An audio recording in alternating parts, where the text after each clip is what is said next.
Pani Morkūnaitė. Dėkoju pranešėjai Westphal už gerą pranešimą ir bendrą konstruktyvų darbą. Man pačiai teko būti šešėlinė pranešėja šiai temai. Europos visuomenė senėja, gyventojų skaičiaus augimo rodikliai yra mažiausi pasaulyje. Komisija pabrėžia demografinių pokyčių reikšmę, tai žinoma ir grėsmės, bet kartu ir galimybės.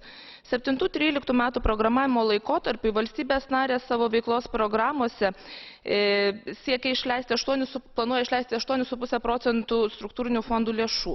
Dėl to regioninė politika yra pagrindinė kovos su demografinių pokyčių padariniais priemonė. Taigi, būtina koordinacija visais lygiais siekiant lankstesnės struktūrinės paramos politikos. Reikia labiau įtraukti vietos lygmenį, vietos bendruomenės į sprendimų priėmimą.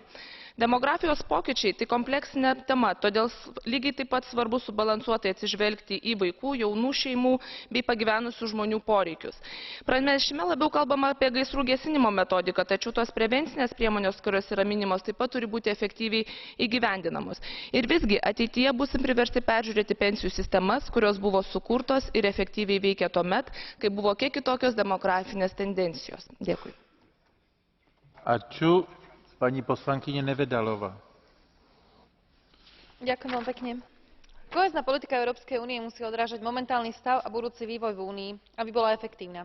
Preto veľmi vítam iniciatívnu správu kolegyne Westphal. Európske obyvateľstvo starne, priemerná dĺžka života rastie a pôrodnosť klesá. Demografická zmena je často vnímaná